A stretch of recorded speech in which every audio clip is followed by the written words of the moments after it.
এই জুমার মসজিদ থেকে ঘোষণা করতে চাই, বাংলাদেশের বর্তমান স্বরাষ্ট্র উপদেষ্টা, পররাষ্ট্র উপদেষ্টা এবং আইন উপদেষ্টার উদ্দেশ্যে আমি বলতে চাই, হাদি খুনি ফয়সাল ভারতে কেন, পৃথিবীর যে কোনো প্রান্তে লুকিয়ে থাকুক না কেন, অনতি বিলম্বে তাকে বাংলাদেশে ফিরিয়ে এনে তাকে প্রকাশ্য দিবালোকে তাকে এমন দৃষ্টান্তমূলক শাস্তি দিতে হবে যাতে আর কোনো দ্বিতীয় হাদিকে খুন হতে না হয়।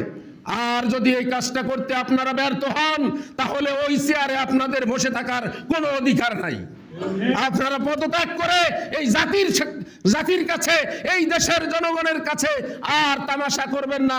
এই জনতাদেরকে, বাংলাদেশের এই জনগণকে নিয়ে আর খেলবেন না, তামাশা করবেন না। হয় পদত্যাগ করেন, আর না হলে খুনিকে এনে দৃষ্টান্তমূলক। ভারতীয় আধিপত্যের বিরুদ্ধে ক্ষুরধার যুক্তি দিয়ে বলিষ্ঠ কণ্ঠে সিংহের মতো গর্জন তুলে শহীদ ওসমান হাদি ভাই, তিনি যে গর্জন দিয়েছিলেন, ভারতীয় আধিপত্যের বিরুদ্ধে যে হুঙ্কার দিয়েছেন, তিনি কোরআনুল কারীমের সূরা ফাতহের 29 নম্বর আয়াতের এই আমলটাই তিনি করেছেন, ঠিক কিনা?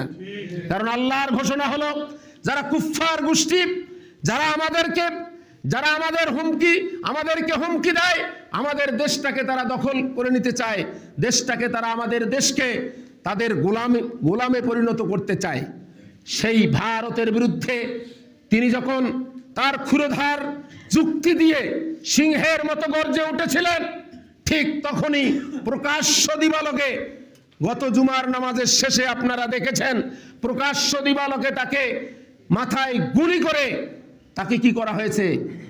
হত্যা করা হয়েছে।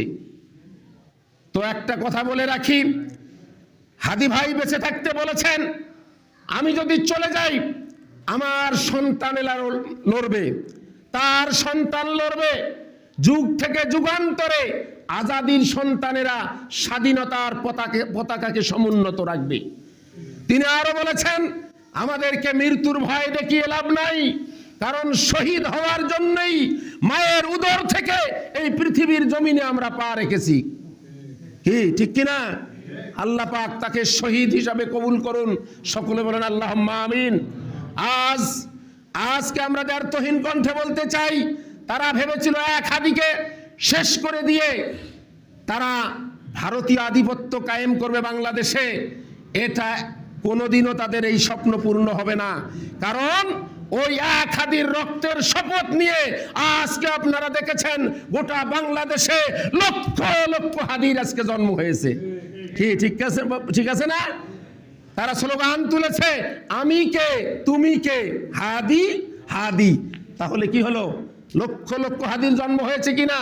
আমাদের প্রত্যেকটা গ্রামে গ্রামে, প্রত্যেকটা মহল্লায় মহল্লায়, প্রত্যেকটা বাড়িতে বাড়িতে হাদির মতো সন্তান তৈরি হবে ইনশাআল্লাহ। কিন্তু পরিতাপের বিষয়, অত্যন্ত দুঃখ ভারাক্রান্ত হৃদয়ে বলতে হয়, আমরা দেখলাম প্রকাশ্য দিবালোকে তাকে গুলি করা হলো। আসামিটা কেমন করে ভারতে চলে গেল? কিভাবে গেল? এটা তো তখনই সতর্ক হওয়া দরকার। বিমানবন্দর এবং আমাদের বর্ডার গার্ড, তাহলে আমাদের সেনাবাহিনী আছে, পুলিশ বাহিনী আছে, র্যাব বাহিনী আছে, গোয়েন্দা বাহিনী আছে, বর্ডার গার্ড আছে, এত কিছুর পরেও তার সেই হাদি ভাইয়ের খুনি ফয়সালের ফয়সালা ভারতে যাওয়াটা হলো কি করে? নিঃসন্দেহে এখানে যারা দায়িত্বশীল আছেন, সরকারের বিভিন্ন দায়িত্বে যারা আছেন, তাদের এই সহযোগিতা ছাড়া এটা কখনো সম্ভব হয় নাই। এই জন্য আজকে আমরা এই জুমার মসজিদ থেকে ঘোষণা করতে চাই, বাংলাদেশের বর্তমান স্বরাষ্ট্র উপদেষ্টা, পররাষ্ট্র উপদেষ্টা এবং আইন উপদেষ্টার উদ্দেশ্যে আমি বলতে চাই, হাদি খুনি ফয়সাল ভারতে কেন, পৃথিবীর যে কোনো প্রান্তে লুকিয়ে থাকুক না কেন, অনতি বিলম্বে তাকে বাংলাদেশে ফিরিয়ে এনে তাকে প্রকাশ্য দিবালোকে তাকে এমন দৃষ্টান্তমূলক শাস্তি দিতে হবে যাতে আর কোনো দ্বিতীয় হাদিকে খুন হতে না হয়। আর যদি এই কাজটা করতে আপনারা ব্যর্থ হন, তাহলে ওই চেয়ারে আপনাদের বসে থাকার কোনো অধিকার নাই। আপনারা পদত্যাগ করে এই জাতির কাছে, এই দেশের জনগণের কাছে আর তামাশা করবেন না। এই জনতাদেরকে, বাংলাদেশের এই জনগণকে নিয়ে আর খেলবেন না, তামাশা করবেন না। হয় পদত্যাগ করেন, আর না হলে খুনিকে এনে দৃষ্টান্তমূলক শাস্তির ব্যবস্থা করেন। পরিশেষে আল্লাহ রাব্বুল আলামিন হাদি ভাইয়ের কে যেন, তিনি যেমন শহীদি তামান্না তার ছিল, আল্লাহ যেন তার শহীদকে, তার মৃত্যুটাকে শহীদি মৃত্যু হিসাবে কবুল করে আল্লাহ রাব্বুল আলামিন শাহাদাতের সর্বোচ্চ মর্যাদা দিয়ে তাকে যেন জান্নাত নসিব করেন। সকলে বলেন আল্লাহুম্মা আমিন।